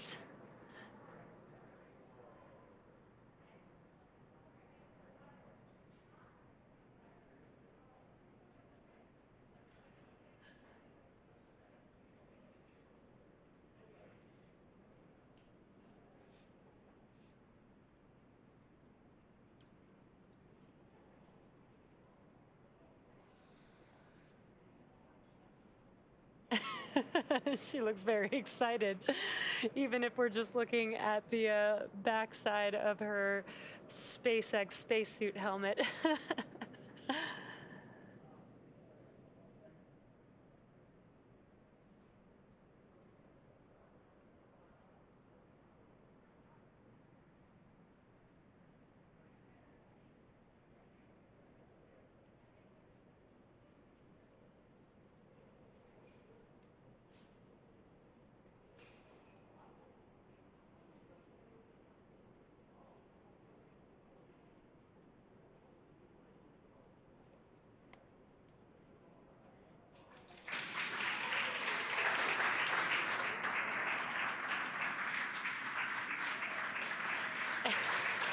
And there she is. Medical Officer Hayley Arceneaux has now egressed the vehicle, the first of the Inspiration 4 crew, and so very excited. Lots of waves, thumbs up. Thumbs up.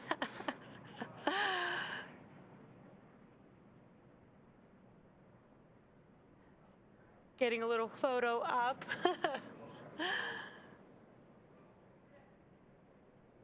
And it looks like up next is Dr. Cyan Proctor.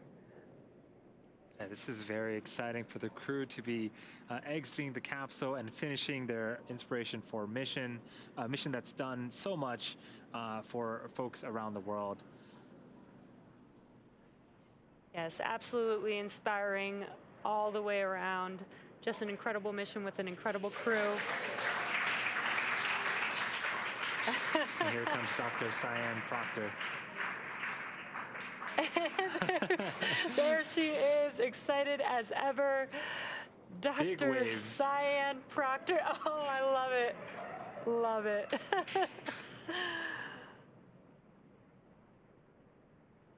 Just strutting on down. I know, no problem at all.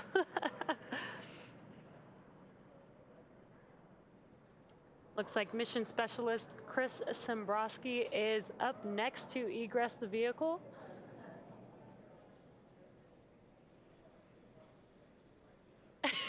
Looks like some dancing there.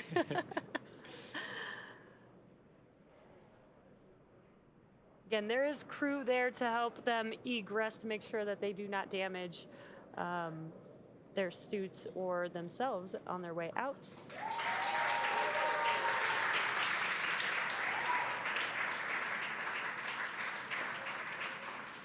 And that is Chris Sembroski, again, the mission specialist.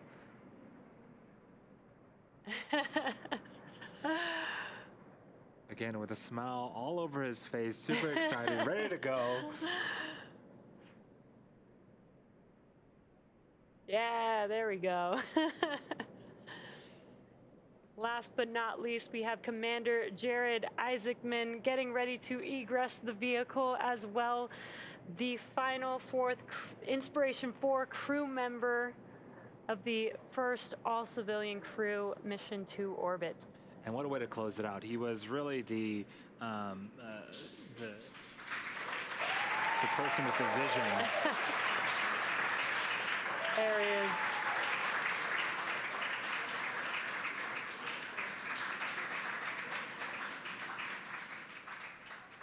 Commander Jared Isaacman of the Inspiration 4 crew.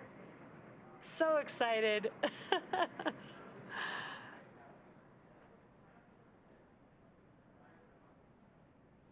Handshakes and hugs all around. Amazing. Now they will be doing a standard procedure, going into the medical room on the recovery vessel and doing some medical checks to make sure that the crew is safe and healthy. And then they will hop on a helicopter and head back to Florida.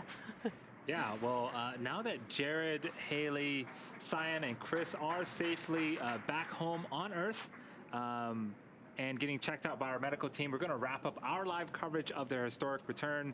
We started this day about 2 hours ago. We had successful trunk separation. We completed a deorbit burn, closed the nose cone. We got through that blackout period of communications. Both sets of chutes deployed, awesome. And the crew splashdown, we hoisted them up, and they have just exited the vehicle.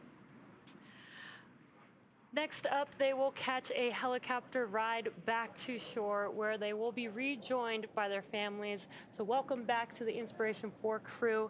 It has been an honor and a privilege to share their journey with all of you as we continue this new era in human spaceflight.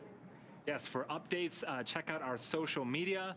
Also, be sure to donate to St. Jude. There's a donation button if you're watching on YouTube on the right-hand side of your screen. The Netflix documentary is coming out with its 5th and final episode here shortly as well, and that will conclude liftoff and splashdown return of the Inspiration 4 mission. Again, thank you to everyone that has joined us so far, and thank you everyone for following along. We'll see you next time.